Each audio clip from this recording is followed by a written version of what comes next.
He's going to grind coffee. That's okay. Hi, I am Matt Urtz. I am your Madison County historian. We're recording these stories of how businesses and people are impacted by the COVID-19 pandemic. And today, we're really lucky to be talking with Dan Foust of FoJo Beans in Hamilton, New York. Dan, talk a little bit for those that aren't familiar. What is FoJo Beans and what do you do? Well, FoJo Beans is a small veteran-owned artisan coffee roasting company. We started our roasting company in 2012, and this is truly a business that grew out of our garage. The place at 10 Utica Street in Hamilton is our first brick and mortar, and we opened this February 9th of 2019. Okay, so you've been here a little over a year. A little over a year, yeah. February, we celebrated our 1-year anniversary. Awesome, awesome. So talk a little bit then about, do you guys do lunches? Do you just do coffee? What else do you do inside the brick and mortar facility? The space has a full commercial kitchen. So we do have a full menu that we serve from 8 o'clock in the morning until typically 4 o'clock in the afternoon. Okay. Breakfast, lunch, and light fare dinner type of entrees. Okay. We have 2 employees that work in the kitchen. And then obviously the barista bar is out front. We have a full barista bar that provides multiple drinks. We're not just coffee. Okay. We have over 50 varietals of tea. So we have an entire tea wall for those tea lovers out there that enjoy tea as well. Okay. Talk a little bit, obviously COVID has changed everybody's business plan. Talk a little bit how it's impacted you guys directly. COVID has extremely impacted us. We ended up having to lay off our entire staff, okay. Which was probably one of the hardest things we ever had to do as business owners.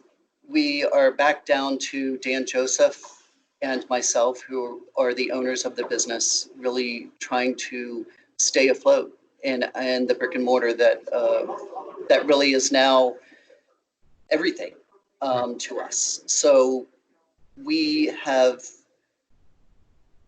started really relying on online orders off of our website, which is FoJoBeans.com. Okay. And offering free shipping for any orders $35 or more online. Okay. And customers can see all the different coffees and teas you have online? They can order coffee online currently. Okay. All of the teas are not on there, but if they email us, we can definitely, we do sell tea by the ounce. Okay. And we are also, we had to close our kitchen. So we're not able to supply food currently, but we are offering curbside as well as takeout for any items on our barista bar. Okay. Okay. Now you guys have been doing something a little unique yourselves during, your business was closed and you kind of took it upon yourself to try something a little different. Will you tell us about that project? Well, it's interesting. We started a mask making project. And it originally started with supplying masks to first responders as well as medical personnel. Okay. And I was working with a group also out of Sherburne that was making masks to try to provide them as quickly as we can. Then all of a sudden I started getting requests from the community. And so I contacted the group in Sherburne and said, I think we need to divide and conquer here. You all make masks for first responders and medical personnel, and I'll start making masks for the community. Out of that, and out of this entire situation, we developed a Pay It Forward fund. And that was truly developed by community members. The first one was Deb Hirsch, who provided monies to go and pay for drinks for medical personnel and first responders. And then Laura Jack with Colgate University then was the second contributor to that fund. And the fund now has been growing through the mask making project. So we're requesting a $10 donation per mask, and that donation goes directly to the Pay It Forward Fund. Okay. And explain what the Pay It Forward Fund is, so people that don't know, what are you going to do with the money in the Pay It Forward Fund?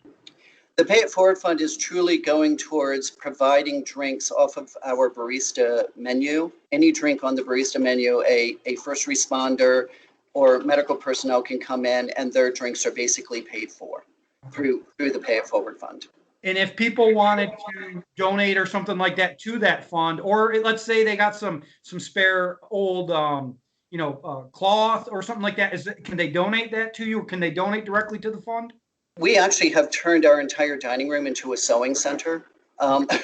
So since no one can actually eat in the restaurant, we've cleared it out. I brought in 2 sewing machines, and we actually ended up being almost like a distribution center for people to drop off fabric. We are asking for brand new fabric, quilting fabric.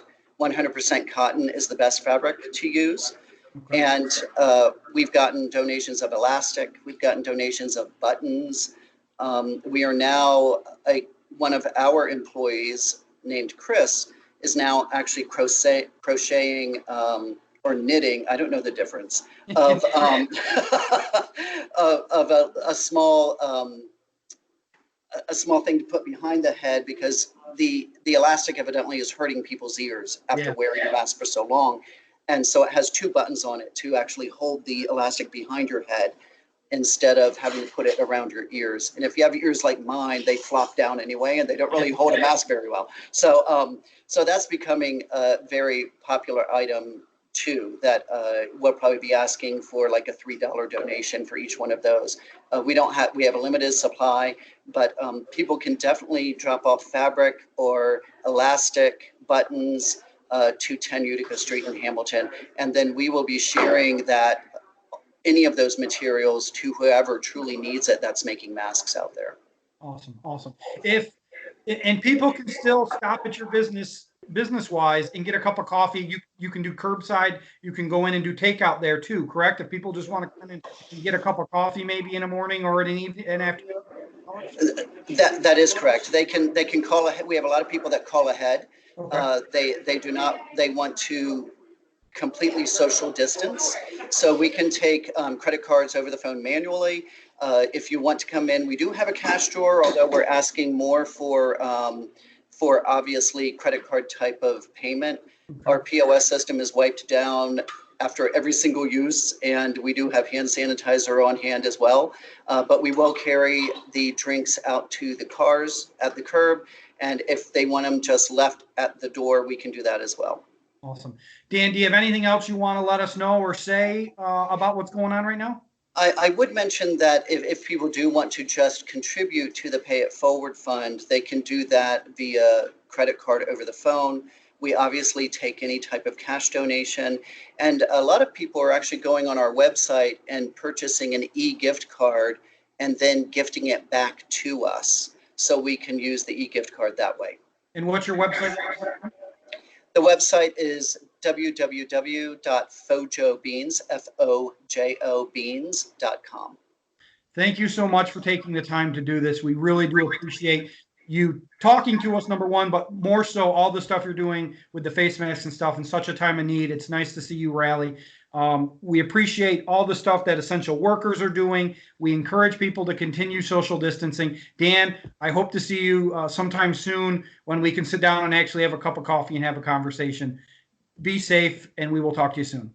Well, we look forward to it, and thank you for inviting me. No problem. Thank you for taking part in this. Take care.